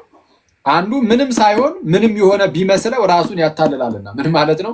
አንዱ ምንም ሳይሆን ሚኒንግ በዛ ደረጃ ትልቅ ሳይሆን በመንፈስ ያናል ሳያድግ ግን እንዳደገ ሰው ቦስት ቢያደርግ የሚኩራራ ቢሆን አይተዋል። በአንዱ ውድቀት የሚመካ ቢሆን ራሱን ከፍ ከፍ የሚያደርግ ቢሆን እርሱ ራሱን ያታልላል፣ ደሲቭ ያደርጋል። ራሱ ከፍ የሚያደርግ ሰው የእግዚአብሔርን ጸጋ የረሳ ሰው ነው። የእግዚአብሔርን ጸጋ የረሳ ሰው፣ ድክመቱን የሚረሳ ሰው የእግዚአብሔርን ጸጋ የሚረሳ ሰው ነው። ስለዛ ድክመቱን ሰውየው የራሱን ድክመት መርሳት የለበትም። ሁሉም ሰው የራሱ የሆነ ድክመት ይኖርበታል። ያንን ድክመት እያሰበ ራሱን ከፍ ሳያደርግ ሁሌም በእግዚአብሔር ፊት ዝቅ ማለት መማር አለበት። ኦኬ፣ ራሱን ያታልላል። ምክንያቱም እያንዳንዳችን ደግሞ በጌታችን በክርስቶስ ኢየሱስ ፊት እንገለጥ ዘንድ አለን። በጌታ ፊት ስንገለጥ ክርስቶስ እያንዳንዱን ነገራችንን ነው የሚያየው እና የዛን ቀን እንዳናፈር ሁሌም ራሳችንን ዝቅ ልናደርግ ይገባል ነው። ስለዛ ምን አለ ቅዱስ ጳውሎስ ቀጠል አድርጎ ነገር ግን እያንዳንዱ የገዛ ራሱን ስራ ይፈትን፣ ከዚያም በኋላ ስለሌላው ሰው ያልሆነ ስለ ራሱ ብቻ የሚመካበትን ያገኛል። እያንዳንዱ የገዛ ራሱን ሸክም ሊሸከም ነውና ይላል። እንዴ እያንዳንዱ የገዛ ሸክም ሊሸከም ነው። ከላይ ከፍ ብሎ ቁጥር 3 ላይ አንዳችሁ የሌሎቻችሁን ሸክም ተሸከሙ ብሎን አልነበር እንዴ ልትሉ ትችላላችሁ። ትክክል ነው። አንዱ የሌላውን ሸክም ይሸከማል። ቅዱስ ዮሐንስ አፈወርቅ ምን ይላል? አንዱ የሌላውን ሸክም ይሸከማል። ትክክል ነው። እዚህ ክፍል ላይ ግን በራሳቸው የሚመኩ ደግሞ ሰዎች ስላሉ በራሳቸው እንዳይመኩ በክርስቶስ ፊት የራሳቸውን ነገር ይዘው ደግሞ እንደሚቀርቡ ለማሳየት የራሳቸውን ሸክም ደግሞ ይሸከማሉ። ለምሳሌ በደል የሚሰሩ ከሆነ ያን ተሸክመው በጌታ ፊት ይቀርባሉ። ስለዛ ማንም ሳይመካ ሳይኩራራ ቦስት ሳያደርግ እኔ እኮ እንዲህ ነኝ ሳይል የራሱን ድካም እያወቀ ዝቅ ብሎ ደግሞ የሌሎችን ደግሞ ያግዛል። በትህትና ውስጥ ነው ሁሉም ነገር ያለው። ስለዛ ትህትና ቁልፍ ነገር ነው። ትህትና ቁልፍ ነገር፣ በትዕቢት ተወጥሮ እንደዛ ስለማይሆን ማለት ነው። ስለዚህ ነገር ግን ቃሉን የሚማር ከሚያስተምረው ጋር መልካምን ነገር ሁሉ ይካፈላል ይልና አትሳቱ፣ እግዚአብሔር አይዘበትበትም። ስለዛ ሁሌም ቢሆን ይህንን ነው ማሰብ። በቃ እግዚአብሔር አይዘበትበትም፣ እግዚአብሔር አይዘበትበትም። ሰው የሚዘራውን ያንኑ ደግሞ ያጭዳልና ይላል። ሰው የሚዘራውን ሁሉ ያንኑ ደግሞ ያጭዳልና። በገዛ ስጋ የሚዘራ ከስጋ መበስበስን ያጭዳል፣ በመንፈስ ግን የሚዘራ ከመንፈስ የዘላለምን ሕይወት ያጭዳል ይላል። ስለዛ አትሳቱ፣ እግዚአብሔር አይዘበትበትም። እግዚአብሔር ሁሉን ነገር ያያል። መኩራራት አያስፈልግም። ደግሞ ሌሎችም ደግሞ በበደል ውስጥ የሚገኙ ሰዎችም ደግሞ ኖ እግዚአብሔር አይዘበትበትም ከበደል ውጡ ነው። አንደኛ በበደል ውስጥ ያለው ከበደል ይውጣ። የሚኩራራውም ራሱን በጣም ከፍ አድርጎ እንደ ጻድቅ ብቻ የሚያይም ካለ እሱም ደግሞ ይታረም። ሁሉም ድካም አለበት። ስለዚህ ሁሉም ድካሙን ማሰብ አለበት። ድካሙን ሲያስብ ሰው ከውድቀት ሰው የሚወድቀው የውድቀት መጀመሪያ ድካምን መርሳት ነው። የውድቀት መጀመሪያ ለሰው ልጅ የውድቀቱ በመንፈሳዊ ሕይወቱ የውድቀቱ መጀመሪያ እሱ ያለበትን ድካም መርሳቱ። ልክ ድካሙን ሲረሳ እግዚአብሔር ምን ያህል እንደደገፈው መርሳት ይጀምራል። እኔ በራሴ ጠንካራ ነኝ የሚል ስሜት ውስጡ መፈጠር ይጀምራል። ያኔ እግዚአብሔር ያንን ሰው መተው ይጀምራል። ምክንያቱም በራሴ ነው የምቆመው እያለ ነው። እግዚአብሔርን ሳያስበው ሳያውቀው ቀስ በቀስ ሰይጣን ወደዛ ነገር ነው የሚወስደው። ወዴት? እግዚአብሔር አታስፈልገኝም ወደ ማለት። ስለዛ ያኔ እግዚአብሔር እንደዚህ ያለውን ሰው ለራሱ አሳልፎ ይሰጠዋል። ያኔ ይወድቃል። ስለዛ የውድቀት መጀመሪያው በራስ መመካት ነው። በራስ መመካት ነው። ስለዛ ሁሉም ሰው እግዚአብሔርን ማየት አለበት። እግዚአብሔር ደግሞ አይዘበትበትም። ሰው የሚዘራውን ያንኑ ደግሞ ያጭዳል። ሰው የሚዘራውን ሁሉ ያንኑ ደግሞ ያጭዳል። በስጋ የሚዘራ አለ። ምንድነው በስጋ የሚዘራ? የስጋ ፈቃድን የሚፈጽም ማለት ነው። አምስተኛው ምዕራፍ ላይም ከዛ በፊትም ስታዩ እንደነበራችሁት እሱ ነው። ምንድነው የስጋ ፈቃድን ከቶ አትፈጽሙ እንዳለ አስቀድሞ ምዕራፍ 5 ቁጥር 16 አካባቢ ላይ የስጋ ፈቃድን ከቶ አትፈጽሙ ብሏቸዋል ነበር። በስጋ የሚዘራ ማለት የስጋን ፈቃድ የሚፈጽም እንደማለት ነው። ኃጢአትን የሚያደርግ እርሱ ከስጋ ምንን መበስበስን ያጭዳል። ከዛ ስራው ማለት ነው። ከዛ ኃጢአቱ ከዘራው ዘር የሚያጭደው መበስበስን ነው። ሚኒንግ የዘላለም ሞትን። በመንፈስ የሚዘራ ደግሞ አለ ሚኒንግ በመንፈስ የሚመላለስ የመንፈስን ፈቃድ የሚያደርግ እርሱ ማለት ነው ከመንፈስ የዘላለም ሕይወትን ያጭዳል። የዘላለም ሕይወትን ያጭዳል። ስለዛ ክርስቲያን እንደዚህ ነው። በስጋ መመላለስ ሳይሆን በመንፈስ መመላለስ አለብን። እንደ መንፈስ ፈቃድ ልንኖር ይገባል። የተጠራ ነውም ለዛ ነው። ከሞት ወደ ሕይወት የመጣ ነው ጋይዝ። የስጋን ፈቃድ እየፈጸምን በኃጢአት መንደር ውስጥ ጨቂተን በጨለማ ውስጥ እንድንመላለስ አይደለም። ወደ ብርሃን የተጠራ ነው። በብርሃኑ እንድንመላለስ ነው። በብርሃኑ ብርሃንን እንድናይ ነው። ያኔ ብርሃን ባልተገለጠበት በዚያን ጊዜ በጨለማ ሳለን ወዴት እንደምንጓዝ እንኳን አናቅም። ደንባሮች ነበርንና ጨለማ ስለሆነ እየሄድን ከኃጢአቶች ሁሉ ጋር እንላተም ነበረ። በጣም ጨለማ ድቅድቅ ጨለማ ውስጥ ብትለቀቅ እየሄድክ ከሁሉም ነገር ጋር ትጋጫለህ። ምንም ነገር እያደናቀፈ ይጥልሃል። ስለዛ በጨለማ ውስጥ ሳለን በብዙ ኃጢአቶች እያደናቀፉን ዝም ብለን መውደቅ ነው ስራችን። ሁሌ ከኃጢአት ጋር መጋጨት፣ ኑሯችን ሁሉ ከኃጢአት ጋር የተሳሰረ ሊሆን ይችላል። አሁን ግን ወደ ብርሃን የመጡ ሰዎች ወደ ብርሃን የመጣን ክርስቲያኖች ግን የእግዚአብሔርን ጸጋ የተቀበልን ሰዎች ግን በተቻለን አቅም ይህንን ጸጋ እየተጠቀምን በብርሃኑ ብርሃንን እናያለንና ከኃጢአት ፈቀቅ ልንል ይገባል። እንደ መንፈስ ፈቃድ ልንኖር ይገባናል። የስጋን ፈቃድ ከቶ ልንፈጽም አይገባንም። ተሳስተን ኃጢአት ብንሰራ ቶሎ ምልስ ማለት አለብን ነው። እንደዛ የምናደርግ ከሆነ ከመንፈስ የዘላለምን ሕይወት እናጭዳለን። አለበለዛ ግን መበስበስን ነው የምናጭደው ጋይስ። ስለዚህ የዘላለምን ሕይወትን እናጭድ ዘንድ የስጋን ፈቃድ ከቶ ልንፈጽም አይገባም።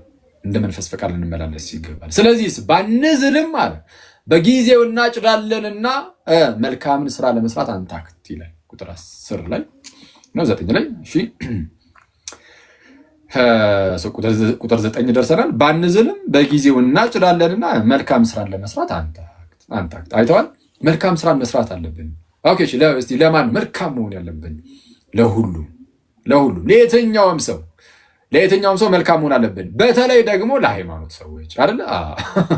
ለሃይማኖት ሰዎች ደግሞ እጅጉን መልካም መሆን አለብን። ከብዙ አንጻር የሚያገናኘን ነገር ስላለ የሃይማኖት ሰዎች ሲሆኑ ወይም በቤተክርስቲያን ውስጥ ያሉ ሰዎች ሲሆኑ ብዙ ነገር ነው የሚያገናኘን። እንዴ በአንድ አካል ውስጥ ያለን ብልቶች ነን። ስለዛ ከዛ አንጻር ለሃይማኖት ሰዎች ደግሞ በጣም ትልቅ እንክብካቤ፣ ትልቅ መልካምነትን ልናደርግ ይገባናል።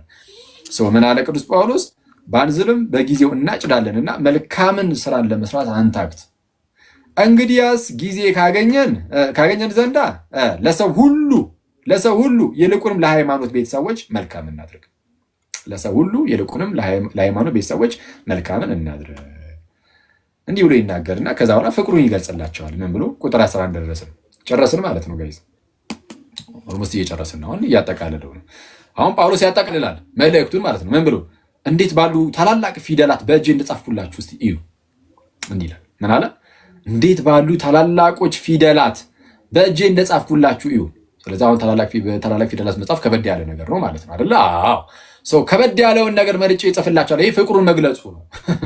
ፍቅሩን መግለጹ ለእነርሱ ያለውን ይሄ በጣም እንደው አሳቢነቱን ፍቅሩን ምናምን የሚገልጽ ነው።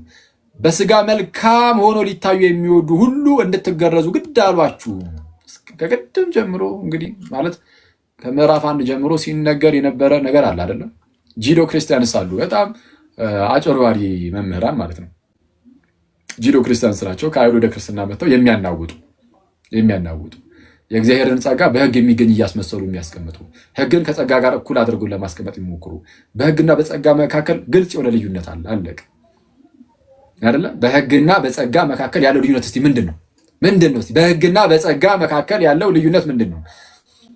ትልቁ ልዩነት ምን መሰላችሁ? ሕግ ይሄን አታርግ፣ ይሄን አታርግ፣ ይሄን አታርግ፣ ይሄን አታርግ፣ ይሄን አድርግ፣ ይሄን አድርግ፣ ይሄን አድርግ ይላል። ከዛ በቃ እንደዚህ ነገሩን ብቻ ነው የሚነግረን። እንደዚህ አታድርግ፣ እንደዚህ አድርግ፣ ይሄን አታድርግ፣ ይሄን አድርግ፣ ይሄን አታድርግ፣ ይሄን አድርግ ይለና ከዛ በኋላ ሕግን ብቻ የተቀበለው ሰውዬ ማለት ነው። አሁን ጸጋ አልተቀበልም ያ ሰው። ይሄንን ሕግ ብቻ የተቀበለ ሰው ይሄን አታድርግ፣ ይሄን አታድርግ፣ ይሄን አታድርግ፣ ይሄን አድርግ፣ ይሄን አድርግ የተባለው ሁሉ መፈጸም አይችልም። በቃ አታድርግ ከተባለ ውስጥ የሆነ ነገር ይስታል። ልክ በሳተ ቁጥር ግን ሕግ ምን ያደርጋል? ይመጣና ይኸው አታድርግ የተባልከውን አድርገሃል፣ ስለዚህ ኃጢአት ሰርተሃል። ስለዚህ ኃጢአት በሕግ ይታወቃል የሚለው ጳውሎስ ስለዚህ ነው። በነገራችን ላይ ኃጢአት በሕግ ይታወቃል። ለምን? ይኸው ሕጉ አታድርግ ይልሃል። አታድርግ ያለህን ግን ታደርጋለህ። አታድርግ ያለህን አይሁዳውያን ሕግን ይዟል፣ ግን እነሱ ራሳቸው ሕግን አይፈጽሙም ያለው ጳውሎስ ስለዛ ነው። ራሳቸውም ሕግን አይፈጽሙ፣ ሕጉን የያዙ እንጂ ሕግን የሚፈጽሙ እንኳ አይደሉም። ስለዚህ ሕግ ምንድን ነው ከተባለ በቃ አታድርግ የሚል ነው። ጥሩ ነው። ይሄ አሁን ቅዱስ ነው። ይሄ ሕግ ቅዱስ ነው፣ ከእግዚአብሔር የመጣ ነው። አትበደል የሚለው ትክክል ነው። አትዘሙት የሚለው ቅዱስ የሆነ የእግዚአብሔር ሕግ ነው። አትግደል የሚለው ቅዱስ የሆነ የእግዚአብሔር ሕግ ነው። መንፈሳዊ ነው ሕግ ራሱ።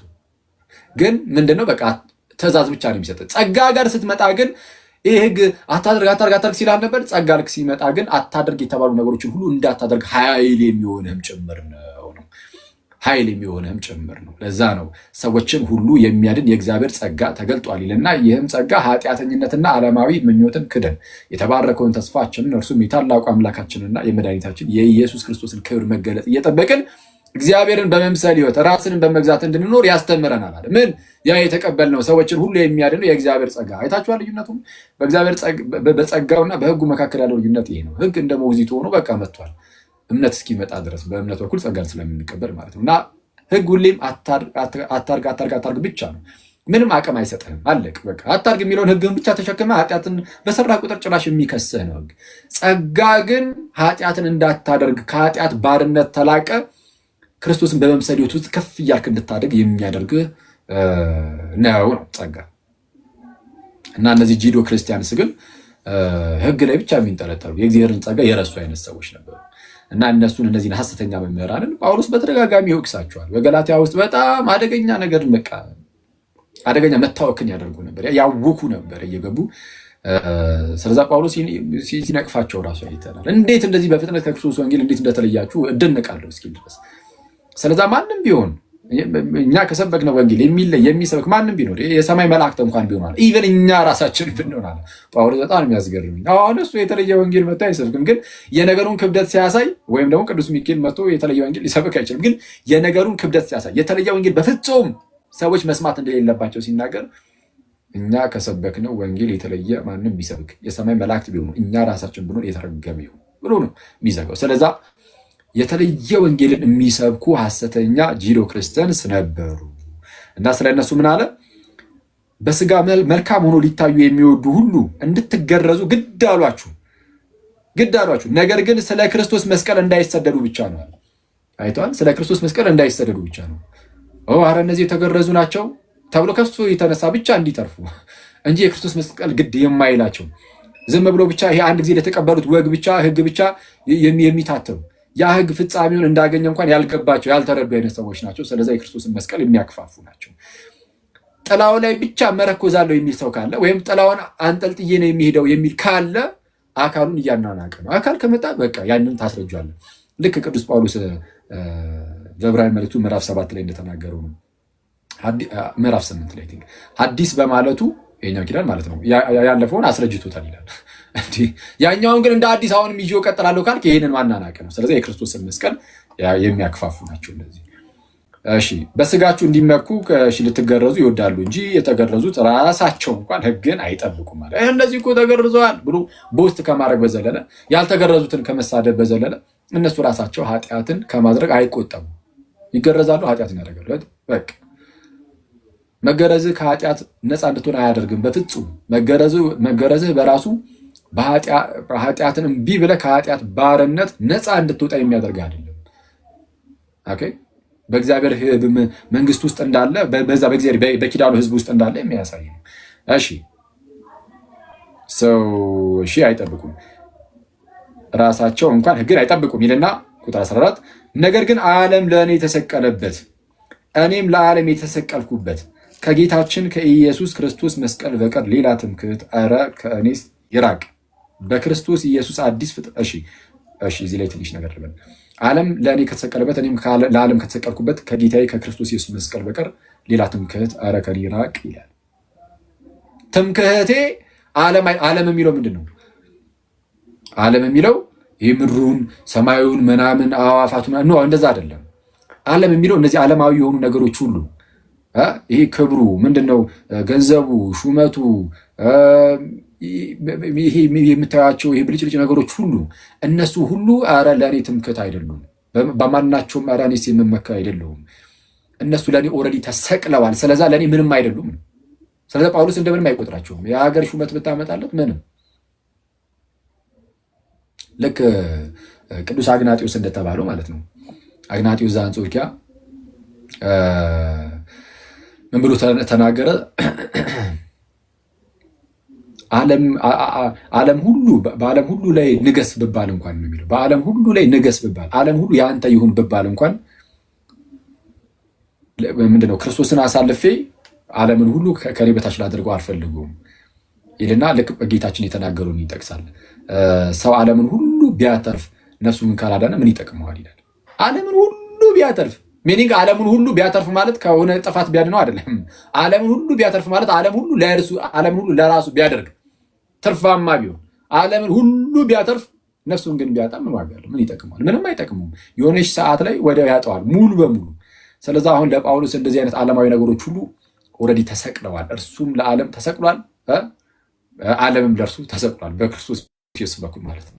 ስለዚህ ዓለም ለእኔ ከተሰቀለበት እኔም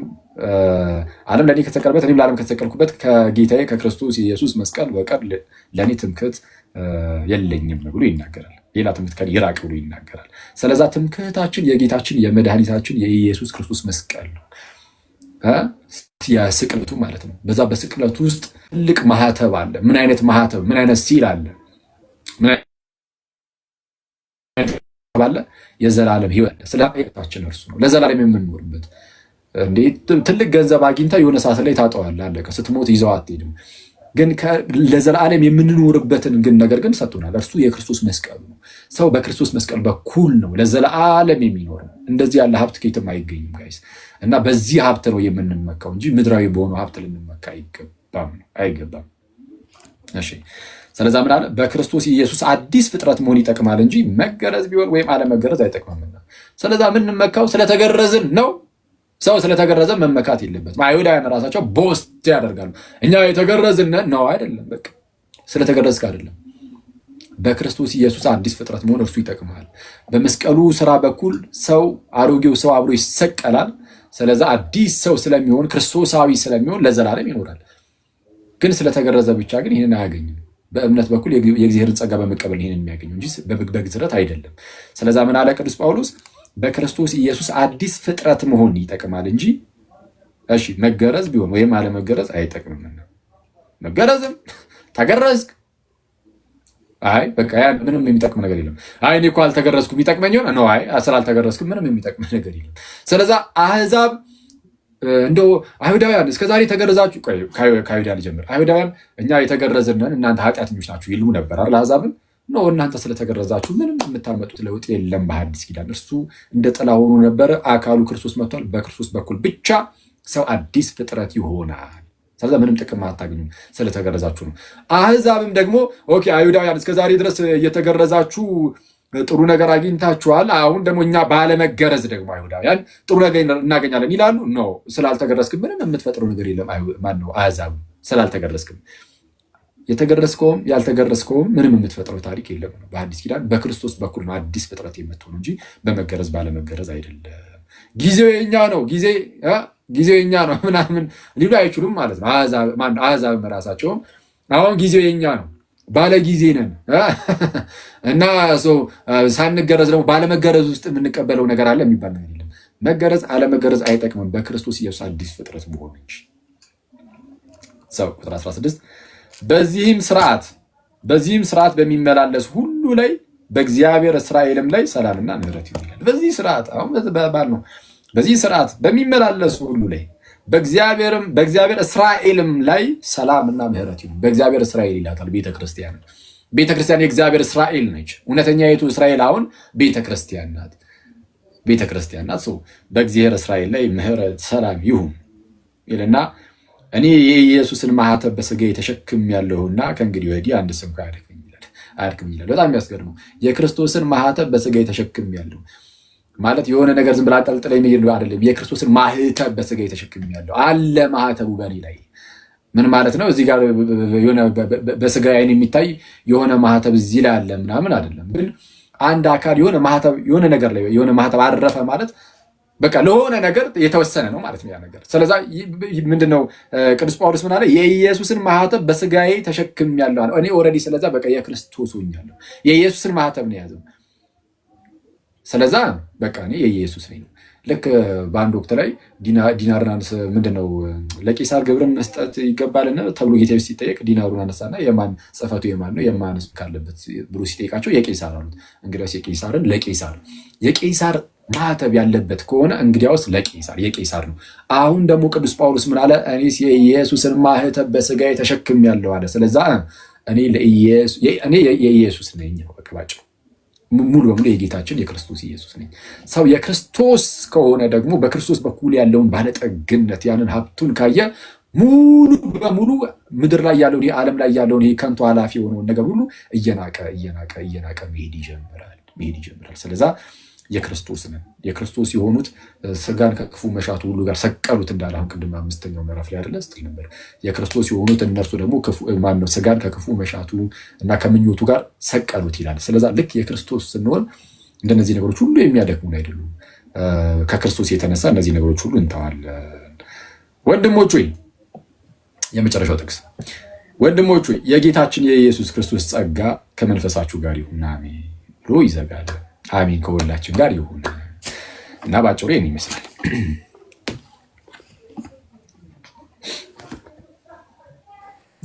አሜን ቃሉት ያሰማልን። ደስ የሚል ነበር። እግዚአብሔር ያክብርልን። የመጨረሻው ደግሞ ደስ የሚል ልትወጣ ነው እንዲህ ምናምን ብያለሁ። እኔ ደግሞ እንዴ ስትሰናበተኝ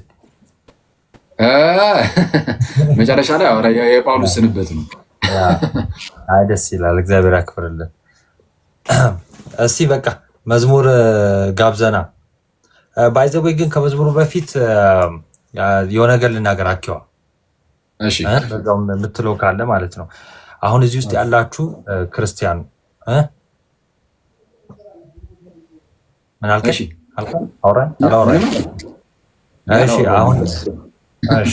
አሁን እዚህ ውስጥ የመጀመሪያ የተነጋገርነው ነገር ምንድን ነው?